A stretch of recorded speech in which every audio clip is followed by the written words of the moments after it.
You want to know what's in some like 200-year-old parenting books? Because this book has passages from parenting books going back to the 1700s.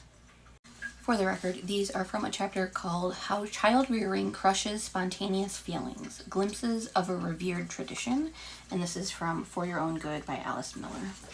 A mid-19th century man named Schreiber was a paranoid patient described by Freud, wrote some books on child rearing that were so popular in Germany that some of them went through 40 printings and were translated into several languages.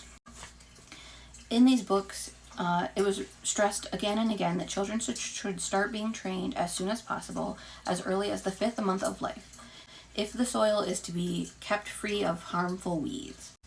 This is part of a passage that was written in 1858. Once you have established that nothing is really wrong, that the child is not ill, distressed, or in pain, then you can rest assured that the screaming is nothing more than an outburst of temper, a whim, the first appearance of willfulness.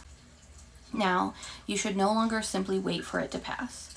By quickly diverting its attention, or by stern words, by threatening gestures, rapping on the bed, or if none of this helps, then by appropriately corporal admonitions repeatedly, persistently, at brief intervals until the child quiets down or falls asleep.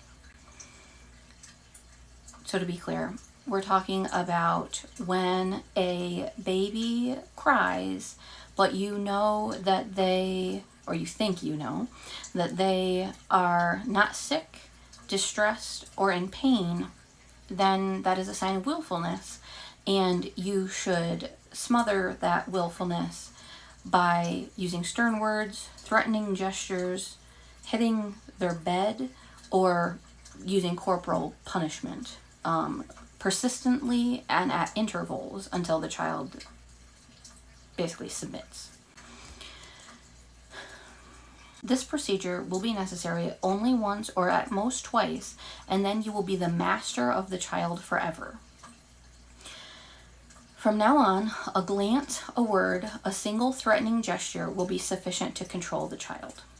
It goes on to say that this is beneficial for your child because you are freeing him from all of the inner torments that can and very easily lead to a proliferation of pernicious character traits that will become increasingly difficult to conquer. This next part is from a book written by J. Sulzer in 1748. The child sees something that they want but cannot have. They can become angry, cry, and flail about. Or they are given something that does not please them. They will fling it aside and begin to cry.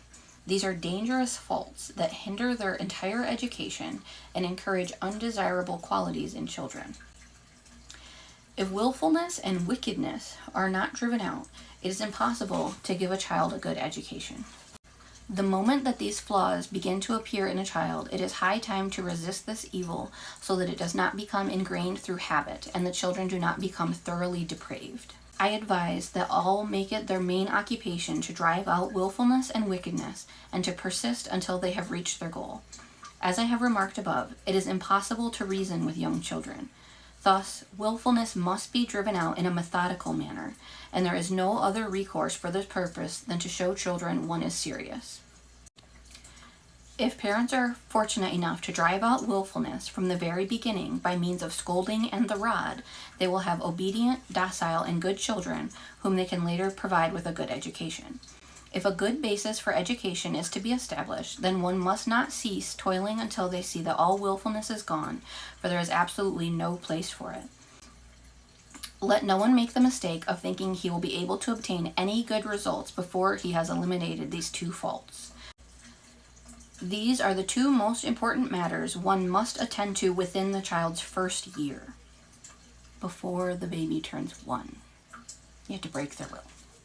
The second major matter that a parent must dedicate oneself is in the beginning of the second year is strict obedience to parents and to superiors and a trusting acceptance of all that they do.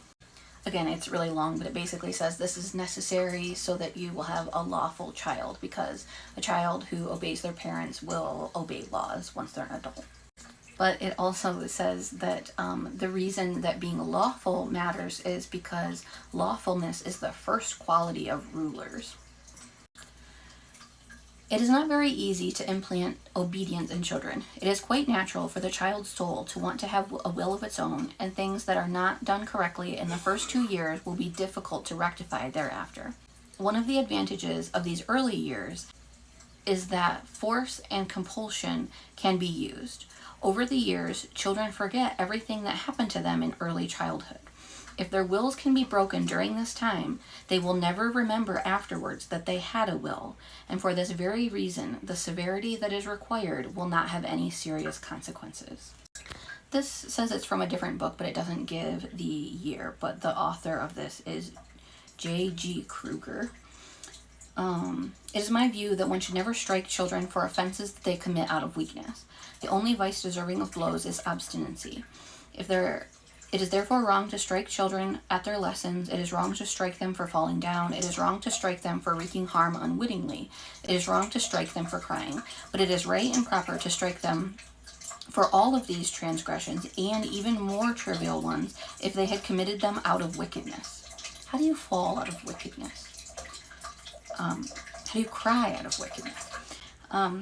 If your son does not want to learn because it is your will, if he cries with the intent of defying you, if he does harm in order to offend you, in short, if he insists on having your own way, such disobedience amounts to a declaration of war against you.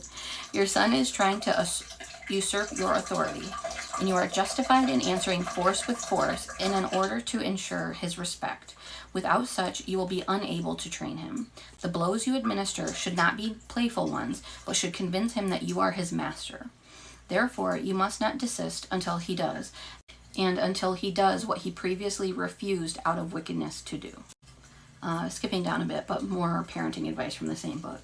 You should not withhold your forgiveness entirely, but you should make it difficult to attain, and not show your complete approbation again until he has made good on his previous transgression by total obedience, and has proven that he is determined to be a faithful subject of his parents. This is from a 1773 book. If after chastisement the pain lasts for a time, it is unnatural to forbid the weeping and groaning at once. But if the chastised use these annoying sounds as a means of revenge, then the first step is to distract them by assigning them tasks. If this does not help, it is permissible to forbid the weeping and to punish them until it finally ceases after the new chastisement.